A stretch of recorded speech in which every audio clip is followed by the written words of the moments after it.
இப்போ இவங்கெல்லாம் இந்த நைட்டில் என்ன பண்ணிட்டு இருந்தாங்க அப்படின்றதையும் நமக்கு காட்டுறாங்க. அதுக்கு முன்னாடி நம்ம கொஞ்சம் அந்த வேர்ல்டு வார் டைம்ஸில் நடந்த ஒரு விஷயத்த நம்ம பார்க்கலாம். மெயின்லேண்டு யூரோப்புக்கு வந்து ஃபுட்டு சப்ளை பண்ணுறதுக்காக சுற்றி இருக்கிற எல்லா நாடுலேருந்தும் அவங்களுடைய ஃபுட் ஐட்டம்ஸை வந்து ஜெர்மன் ட்ரூப்ஸ் யூரோப் காண்டினென்ட்டுக்கு எடுத்துகிட்டு போகிறாங்க. குர்ன்சிலேருந்து என்ன பண்ணிடுறாங்க, பன்றிகளை எடுத்துகிட்டு போயிடுறாங்க.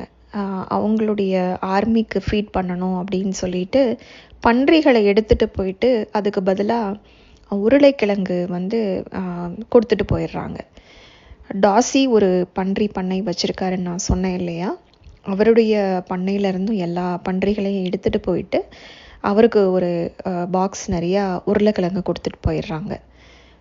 அங்கே இருக்கிற மக்களுக்கு வேறு சாப்பாடு கிடையாது, எல்லாருமே அந்த உருளைக்கிழங்கை தான் சாப்பிடணும். அப்போது பெரிய இம்போர்ட் எக்ஸ்போர்ட் காய்கறிகள் எதுவுமே இல்லாத நேரம், அது நம்ம எதுவுமே எங்கேயும் வெளியில் போய் கூட வாங்க முடியாத ஒரு சூழ்நிலையில் எல்லாருமே அந்த உருளைக்கிழங்கை மட்டும்தான் சாப்பிட்டுட்டு இருந்தாங்க.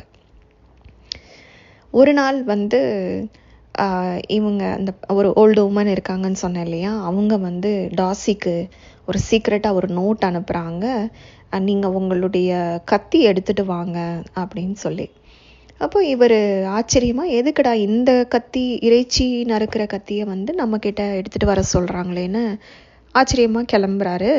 அப்போ தான் பார்த்தா அந்த அம்மா வந்து அவங்க வீட்டுக்குள்ளே ஒரு பன்றியை ஒளிச்சு வச்சுருந்துருப்பாங்க. வெறும் உருளைக்கிழங்கு மட்டுமே சாப்பிட்டுட்டு இருந்தவங்களுக்கு அன்னைக்கு வந்து கண்டிப்பாக ஒரு விருந்து தான். அப்போ என்ன பண்ணுறாங்க, அவங்க போஸ்ட் மாஸ்டராக இருக்கிறவர், அந்த ஜின் ரெடி பண்ணுற லேடி, எல்லாருமே ஒன்று கூடி அன்னைக்கு வந்து நல்ல சமையல் பண்ணி சாப்பிட்றாங்க. எப்பயுமே வந்து நம்ம ஒருத்தர் வீட்டுக்கு இந்த மாதிரி போகும்போது நம்ம வீட்டிலேருந்து ஏதாவது செஞ்சு எடுத்துகிட்டு போகணும் அப்படின்னு சொல்லிட்டு அந்த போஸ்ட் மாஸ்டர் என்ன பண்ணியிருப்பார், பொட்டேட்டோ பை வந்து ரெடி பண்ணியிருப்பார். நம்ம ஆப்பிள் பை கேள்விப்பட்டிருக்கோம் இல்லையா, அதே மாதிரி பொட்டேட்டோ வச்சுட்டே ஒரு பை ரெடி பண்ணிவிட்டு அந்த பொட்டேட்டோ பையை டெக்கரேட் பண்ணுறதுக்கு பொட்டேட்டோ ஸ்கின்னை வந்து உரிச்சிடுறாரு, நீளமாக உரித்து அதை வந்து அந்த பை மேலே அரேஞ்ச் பண்ணுறாரு. ஸோ ஒரு செக்குடு டிசைன் வந்து அந்த பை மேலே இருக்குது. அதுதான் பொட்டேட்டோ பீல் பை. ஸோ அவங்க அதுக்கு பேர் வச்சது வந்து பொட்டேட்டோ பீல் பை அப்படின்னு சொல்லிட்டு. இப்போ நமக்கு தெரியும் எப்படி வந்து இந்த பேர் வந்துச்சுன்னு சொல்லிட்டு.